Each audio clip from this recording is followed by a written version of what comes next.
अस्सलाम वालेकुम। मैं doctor Zahid Afzal general veterinary hospital Lahore से आज एक नई वीडियो के साथ आपके सामने हाज़िर हूँ। वीडियो स्टार्ट करने से पहले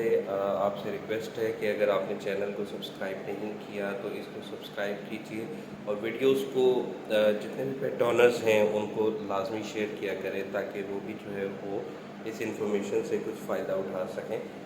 तो जो वीडियो का टॉपिक है वो तो आपको टाइटल में भी मिल गया होगा। बुनियादी तौर पे जो है वो मैं पार्वो वायरस के हवाले से बात करना चाह रहा हूँ। पार्वो वायरस जो है, जैसा कि मैं पहले भी एक वीडियो बना चुका हूँ कि पार्वो वायरस डॉग्स के अंदर जो है वो होता है, क्यों होता है, कैसे होता है, क्या इसके जो है वो अलामात हैं, क्या पॉसिबल जो है वो ट्रीटमेंट्स हैं, हम क्या क्या कर सकते हैं इस हवाले से।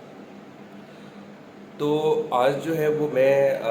उसकी जो पोस्ट ट्रीटमेंट केयर है मैं उसके हवाले से बात करना चाह रहा हूँ कि पार्वो खुदा न खास्ता आपके डॉग को हो चुका है, आपने उसका जो ट्रीटमेंट है वो करवा लिया है। ट्रीटमेंट के हवाले से हम जो है वो थोड़ी सी बात करेंगे और उसके बाद जो है वो आप जब उसको ट्रीटमेंट करवा के मतलब उसका फिनिश हो जाता है तो उसके बाद आप क्या क्या कुछ कर सकते हैं या आपको क्या करना चाहिए, आज बुनियादी तौर पे हम इन चीज़ों को कवर करेंगे।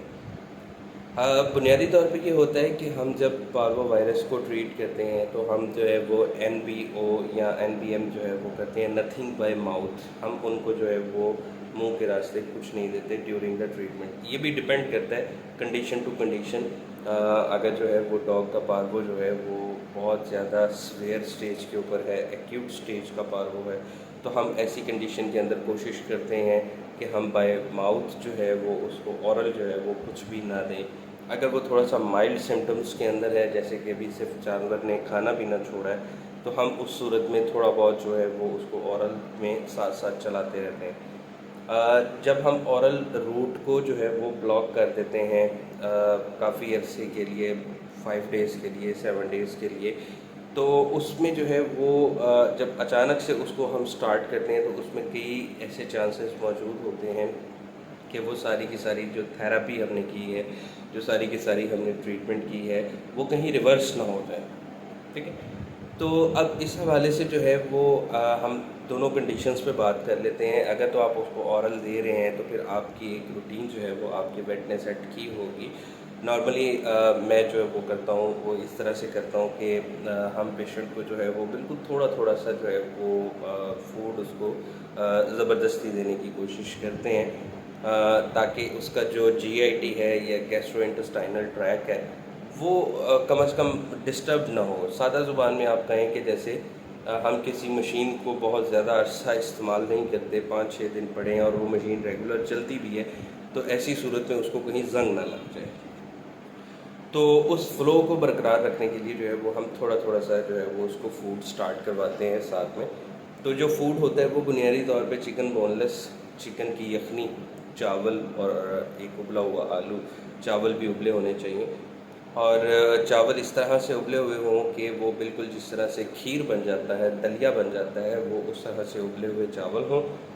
चिकन को सादे पानी के अंदर आप जब 40-45 मिनट तक बॉईल करेंगे तो उसमें से हर किस्म के जरासीम वगैरह जो है वो एक तो ख़त्म हो जाते हैं। दूसरा, उसके नतीजे में जो पानी जो आपकी यखनी में कन्वर्ट होता है वो यखनी जो है वो ज़्यादा अफादियत रखती है बनिस्बत इसके कि आप 5-10 मिनट उसको बॉईल करें और उस यखनी को जो है वो यूज़ करवाएं। तो आपने चिकन बोनलेस ले लिया, चिकन की यखनी ले ली, चावल ले लिए और आलू ले लिया। ये 4 चीज़ें लेके बराबर मिकदार में लेनी है और इन सब चीज़ों को आपने ग्राइंड कर लेना है और ग्राइंड करके आपने एक पेस्ट बना लेना है। जब आप इस पेस्ट को बनाएंगे तो आप जो है वो अगर पपी छोटा है तो आप उसको 10 ग्राम से स्टार्ट करवाएं। 10 ग्राम एक दिन के अंदर 3 मरतबा में देना है, यानी 10 ग्राम 10 ग्राम 10 ग्राम, टोटल 30 ग्राम जो है वो पूरे दिन के अंदर उसके अंदर जाएगा। इससे ये होगा कि एक तो उसका फ़्लो जो है वो बरकरार रहेगा और सेकेंडली जो है वो आप उसका जो फ़्लो है उसको मेंटेन रखेंगे और उसके जो स्टमक पे है वो बहुत ज़्यादा कोई बोझ नहीं पड़ेगा।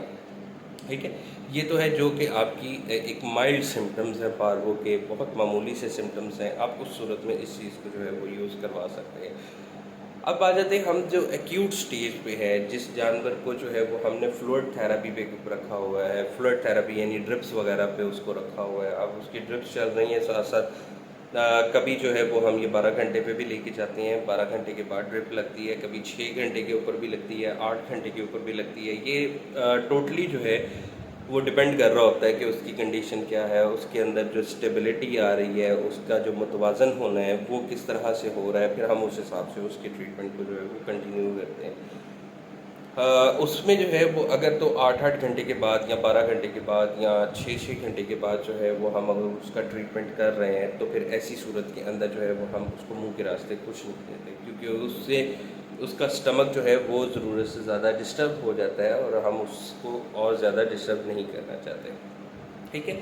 अब सपोज़ कि 5 दिन उसका जो है वो फ्लूइड थेरेपी उसकी चल गई, 5 दिन पूरे हो चुके हैं और डॉग की कंडीशन काफ़ी स्टेबल है, यानी उसने पिछले 48 घंटों से जो है वो ना कोई लूज़ मोशन किया है, ना उसने कोई वॉमिट की है और ब्लड का तो सवाल ही पैदा नहीं होता, और साथ में उसका जो यूरिन है वो भी पिलाहट में थोड़ा सा कम है, और उसके अंदर से जो एक बड़ी तेज़ से स्मेल आती है, जो पार्वो की एक ख़ास निशानी है, वो स्मेल भी उसमें काफ़ी हद तक नहीं है। तो ऐसी सूरत में हम ये समझते हैं कि अब ये पेशेंट जो है वो रिकवरी की तरफ जा रहा है। अब रिकवरी के बाद जो है वो डेफ़िनेटली वेट से तो मैं इसको कहूँगा कि आपकी जान छूट जाती है, बट उसके बाद जो है वो अक्सर केसेस ख़राब होते हैं। अब वो ख़राब क्यों होते हैं, उसकी मैं रीज़न्स आपको बताता हूँ। उसमें सबसे पहली रीज़न ये होती है कि जैसे ही हम पेशेंट को घर लेके आते हैं या पेशेंट फ्री होता है ट्रीटमेंट से, तो हम उसको कुछ खाने को ऑफ़र करते हैं। एक तो ये कि हम उसको वो ऑफ़र करते हैं जो कि हम उसको रूटीन में दे रहे हैं, यानी कि आप उसको डॉग फूड दे सकते हैं, आप उसको अगर गर्दने देते थे पहले, आप उसको गर्दने दे रहे हैं, आप उसको मतलब ओजड़ी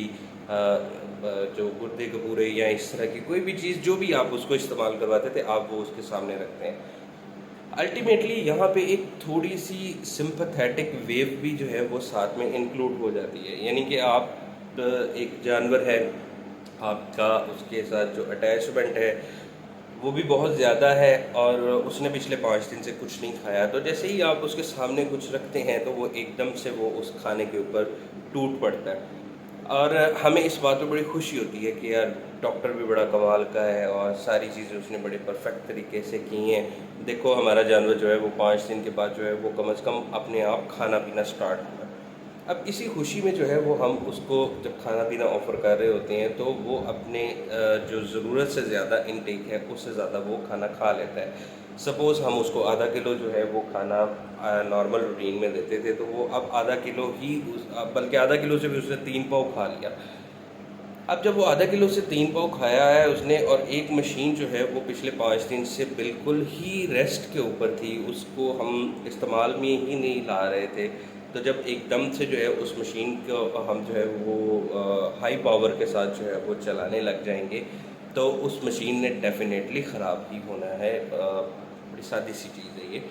तो उसके नतीजे में क्या होता है कि वो जानवर जो है वो दोबारा से वॉमिटिंग करना स्टार्ट कर देता है, वॉमिटिंग करता है या लूज़ मोशन आते हैं उसमें, और फिर उसी वक्त जो है वो जो ऑनर कुछ देर पहले तक उस वेट की तारीफ़ें कर रहा होता है, वो साथ ही जो है वो मुग़लिज़ात के ऊपर भी आ जाता है कि मतलब ये किस तरह का डॉक्टर है, इसने किस तरह का ट्रीटमेंट किया है कि हमने इतना पैसा भी लगाया, सारा कुछ किया, और उसके बावजूद भी हमारा जानवर जो है वो ठीक नहीं हुआ, वो फिर से यही काम करने लग गया। इसका बेहतरीन सलूशन यही है कि जो जब आप लेके जाते हैं, तो जिस दिन आप लेके जाते हैं यानी 5th डे के ऊपर, आप उसको सिर्फ़ और सिर्फ पेडिक्योर या पीडियालाइट या ओआरएस, निमकोल, इस पानी को थोड़ा-थोड़ा सा उसको इस्तेमाल करवाना शुरू करें। 2-2 ढक्कन पिलाएँ, 3-3 ढक्कन पिला दें उसको, हर 3-3 घंटे के बाद, 2-2 घंटे के बाद। उससे ये होगा कि अभी हल्का-सा उसका जो है वो स्टमक स्टार्ट होना शुरू हो जाएगा, उसकी जो मशीनरी है वो थोड़ा-सा फंक्शन करना शुरू कर देगी। उसके बाद जो है वो आप उसको 12 घंटे तक इसी तरह ओआरएस, पीडियालाइट वगैरह के ऊपर जो है वो आप रखेंगे। 12 घंटे के बाद जो मैंने अभी आपको थोड़ी देर पहले जो है वो पेस्ट बताया, जिसमें जो है वो चिकन बोनलेस है, चिकन की यखनी है, चावल हैं, आलू हैं, आप जो है वो इस पेस्ट को जो है उसका 5 ग्राम यानी कि सिर्फ एक खाने का चम्मच जो है वो उसके सामने रखें। अगर वो उसको रग़बत के साथ, भूख के साथ खाता है, दैट्स मीन कि आपके पेट के अंदर इम्प्रूवमेंट है और आपका पेट जो है उसकी एपेटाइट वापस आ गई है, अब परेशानी की कोई ऐसी बात नहीं है। फिर उसके बाद जब अगले नॉर्मली हम 3 टाइम का खाना देते हैं, ब्रेकफास्ट, लंच और डिनर। जैसे ही फिर लंच का टाइम आएगा आप फिर उसको 5 ग्राम देंगे, फिर उसके बाद जो डिनर का टाइम आएगा फिर 5 ग्राम, तो 24 घंटे इसी तरह चलेगा। अगले दिन जो है वो आप इसको 10 कर देंगे, फिर इसके बाद जो है वो 15 कर देंगे एक टाइम का, फिर उसके बाद 20 कर देंगे, फिर आहिस्ता आहिस्ता 2-2 दिन के बाद आप इसको जो है वो बढ़ाते बढ़ाते बढ़ाते बढ़ाते इसको आप 500 ग्राम यानी आधा किलो, ये आधा किलो की फिगर मैं सपोज़ करवा रहा हूँ आपको कि फ़र्ज़ करें आप पहले जो नॉर्मल देते थे वो आधा किलो खाना देते थे उसको, तो फिर आप आहिस्ता आहिस्ता आहिस्ता उसकी अपनी जो है वो एक फ़िक्स रूटीन के अंदर जाएंगे। इस दौरान में अगर जानवर जो है वो दोबारा वॉमिट करता है इस स्लो स्पीड के साथ भी, तो फ़ौरी तौर पे आप अपने डॉक्टर से कंसल्ट करें, उसको बताएं कि ये इसने दोबारा वॉमिट की है और या इसने लूज़ मोशन की है, ताकि वो फ़ौरी तौर पे उसका जो हल कर सकता है वो करे। तो ये थोड़ी सी पोस्ट केयर है उसकी। उसके बाद जो है वो जिस जगह के ऊपर आपने अपने पेट को पहले रखा हुआ था या आफ्टर ट्रीटमेंट जो है वो उस जगह को फ़िनाइल से, डेटॉल से, जो डिसइंफेक्टेंट है अच्छा सा, उससे लेके उसको साफ़ करें। अगर किसी तरह से पॉसिबल हो सकता है कि उस पूरी जगह को आप कोई हीट दिलवा सकें, कोई तपिश जो है वो उसको दे सकें, वो भी आप देंगे तो वो भी इसके लिए जो है वो बहुत ज़्यादा बेनिफिशियल है। फिर उसके बाद जो है वो आप उसके जितने यूटेंसिल्स हैं, उसके बर्तन हैं, अगर वो कपड़े यूज़ करवाते हैं उसको, मतलब कुछ भी ऐसी चीज़ है, उसको जो है वो कड़ाके की धूप लगवाएं, उससे भी जो है वो कम से कम आप काफ़ी हद तक जो है वो प्रिवेंट कर सकते हैं। 15 दिन का जो है वो तकरीबन इसका जो टोटल इंक्यूबेशन पीरियड है पार्वो वायरस का वो होता है, और 15 दिन के अंदर ये दोबारा से भी पैनिक अटैक कर सकता है, किसी भी वक्त, किसी भी स्टेज का, किसी भी नौइयत का, वो कोई भी एग्जैक्टली नहीं बता सकता। ये टोटली जो है वो डिपेंड करता है डॉग टू डॉग कि कौन सा डॉग जो है वो किस हिसाब से जो है वो उसको लेके चल रहा है। अगर आपके पास पेयर है या बहुत सारे डॉग्स हैं तो जो रिकवर हुआ है कोशिश करें कि उसको 15 दिन तक जो है वो, यानी जब पहला सिम्टम उसको आया था उस दिन से लेके 15 दिन तक जो है वो आप उसको बाकी जानवरों के साथ जो है वो घुलने मिलने ना दें। और जो बाकी जानवर हैं वो चूँकि इस बीमारी से एक्सपोज़ हो चुके होते हैं, तो कोशिश करें कि उन जानवरों को जो है वो आप ऑब्ज़र्वेशन में रखें। अगर तो फ़ौरी तौर पे उनके अंदर जो है वो कोई ऐसी अलामत आती है, जैसे कोई डॉग जो है वो खाना पीना छोड़ देता है, तो उसको लेके फ़ौरी तौर पे डॉक्टर के पास पहुँचें, उसका ब्लड टेस्ट करवाएं ताकि पार्वो कंफर्म हो सके, और फिर उसके बाद जो है वो उसका एक रेगुलर ट्रीटमेंट जो है वो करवाएं। यहाँ पे मोस्ट इम्पॉर्टेंट बात ये है कि पार्वो वायरस एक डेडली वायरस है जिसमें मोर्टेलिटी रेट यानी डेथ रेट जो है वो एक नॉर्मल रूटीन से जो है वो ज़रूरत से ज़्यादा है। तो ऑनर्स को ये भी थोड़ा सा फोकस में रखना चाहिए कि जो भी वेट है आपका या जो भी डॉक्टर है वो अपना बेस्ट दे रहा है, आपको अपना बेस्ट पार्ट वो कर रहा है, वो अपनी कोशिश पूरी कर रहा है, वो नेग्लिजेंस नहीं कर रहा। तो थोड़ा सा अंडरस्टैंड आप भी करें कि जिस तरह इंसानों में हम कहते हैं कि ज़िंदगी मौत अल्लाह के हाथ में होती है, इसी तरह जो जानवर हैं इनमें भी ज़िंदगी मौत जो है वो अल्लाह के हाथ में ही है। और डेफ़िनेटली हमें अल्लाह ताला पे यकीन रखना चाहिए कि उसकी रज़ा होगी तो लाज़मी बात है कि जानवर को जो है वो शिफा मिलेगी। आई होप कि ये आपको इन्फॉर्मेशन जो है वो काफ़ी काम आएगी अगर आपके डॉग को कभी भी पार्वो हुआ है। और पार्वो के हवाले से पार्वो क्या है, वो क्या कर सकते हैं, हम क्या नहीं कर सकते, वो जो ट्रीटमेंट के हवाले से जो एक वीडियो है वो मैंने कुछ अर्सा पहले जो है वो अपलोड की हुई थी, वो आप चैनल पे जाकर देख सकते हैं, डिस्क्रिप्शन में भी उसका लिंक मैं दे दूँगा। और सबसे लास्ट में रिक्वेस्ट है कि अगर आपने चैनल को सब्सक्राइब नहीं किया तो सब्सक्राइब कीजिए और इसको दोस्तों के साथ शेयर कीजिए। तो इंशाअल्लाह ताला कल पे मुलाकात होगी एक नए टॉपिक के साथ, एक नई वीडियो के साथ। फ़ी अमानिल्लाह।